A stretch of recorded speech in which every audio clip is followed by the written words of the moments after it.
கலைஞர் ஆயிரம் சட்டமன்ற மற்றும் உள்ளாட்சி அமைப்புகளின் அதிகார வரம்புக்கு உட்பட்டவர்களை ஊழல் குற்றச்சாட்டுகளில் ஈடுபட்டவர்களை விசாரிப்பதற்காக ஓய்வு பெற்ற நீதிபதிகளை வைத்து ஒரு ஆணையம் ஒன்றை அமைத்தார் கலைஞர் அவர்கள். பின்பு அதற்கான ஒரு மசோதாவையும் கொண்டு வந்தார்.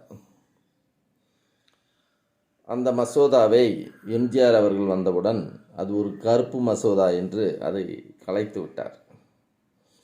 இன்று மத்திய அரசு லோக் ஆயுக்தா சட்டத்தின் வழியாக முதலமைச்சர்கள், மத்திய அமைச்சர்கள், சட்டமன்ற உறுப்பினர்கள், உள்ளாட்சி அதிகார வரம்பில் இருப்பவர்களை யாரேனும் இருந்தாலும் அவர்களை குற்றச்சாட்டுகளில் இருப்பவர்களை தண்டிப்பதற்கான ஒரு சட்டம் லோக் ஆயுக்தா சட்டம். அப்படிப்பட்ட சட்டத்தின் முன்னோடியாக கலைஞர் அவர்கள் ஒரு சட்டத்தை உருவாக்க கொண்டு வந்திருக்கிறார். ஆனால் அதை எம்ஜிஆர் அவர்கள் கலைத்து விட்டார். இந்தியாவிற்கே ஒரு சட்ட வரம்பிற்கு ஒரு முன்னோடியாக கலைஞர் அவர்கள் இருந்திருக்கிறார் என்பது இதிலிருந்து தெரிய வருகிறது. அப்படிப்பட்ட அறிவு தலைவர் தான் கலைஞர் அவர்கள்.